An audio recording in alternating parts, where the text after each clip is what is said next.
dan, Suzi? Ja, Marta, ne govori. Danes je bila pa taka norišnica v službi. Jaz včasih ne vem, se te stranke zmenja, da vse na isti dan kličejo. Ma ne isti dan, na isto minuto, res. Ne, pride kakšen tak dan. Ja, pa še ga ni konc. Saj pa sem trgovino šibala, evo. Danes moram nujno še kaj pospraviti doma, veš, kako imam groza.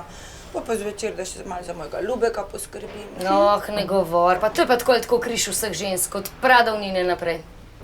Ampak glej, brez njih pa tudi ne moramo, a ne? Ma ne, lej, se da ti ne bi mene narobe razumela. Se veš, da sem čist nora na tega mojega Andreja, pa to ga imam rada.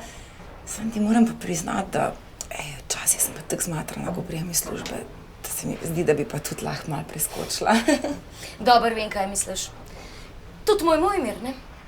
Vsak dan, točen ob 3, pa če v špičene prikle dol padajo, mora biti. A res, ali kaj? Dej, jaz nisem videla, da je Mojmir tak. Pa ljubica, pa vsi moški so isti, no. Poslušaj, kaj je bilo zadnjič, popoldne me ni bilo doma, ne vem, a sem imela in roditeljski, ali kaj.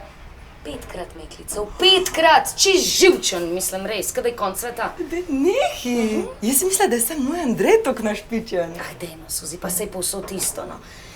Misliš, pa misliš, da se on ustal pri kosilu? Ne, on hoče pol še malco. Sam večerje mu pa nadam. Veš, ne upam več, odkar sva dobila tiste izvide za srce, ne upam.